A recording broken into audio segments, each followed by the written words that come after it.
سعودی عرب میں ایک لڑکی کی شادی تھی۔ مغرب کی نماز کے بعد اس کا میک اپ وغیرہ کیا گیا جیسا کہ دلہن کو سجایا جاتا ہے۔ اسی اثنا میں اس لڑکی نے عشاء کی اذان سنی۔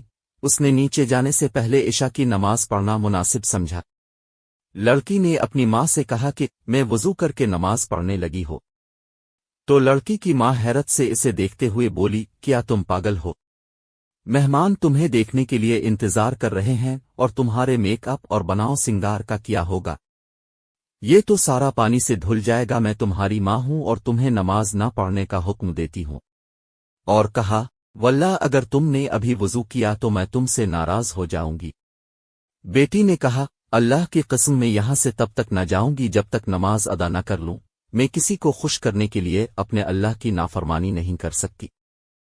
اس کی ماں نے کہا، مہمان تمہیں میک اپ کے بغیر دیکھ کر کیا کہیں گے؟ وہ تمہارا مذاق اڑائیں گے اور تم کسی کو بھی اچھی نہیں لگو گی۔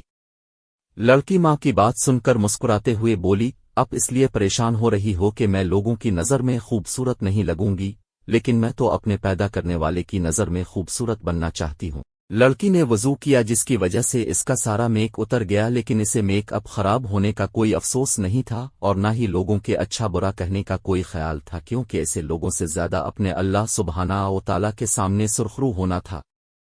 اس نے نماز شروع کی اور حالت سجدہ میں وہ لطف پایا جو بہت کم لوگوں کو نصیب ہوتا ہے۔ اسے تو پتہ بھی نہیں تھا کہ یہ اس کی زندگی کا آخری سجدہ ہوگا۔ جی ہاں میرے محترم و مکرم قارئین کرام، وہ لڑکی حالت سجدہ میں اپنے خالق حقیقی سے جا ملی۔ کیا خوبصورت اور عظیم اختتام تھا!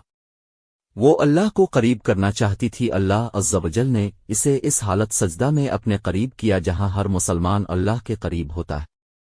اگر آپ میں سے کوئی اس لڑکی کی جگہ ہوتا تو کیا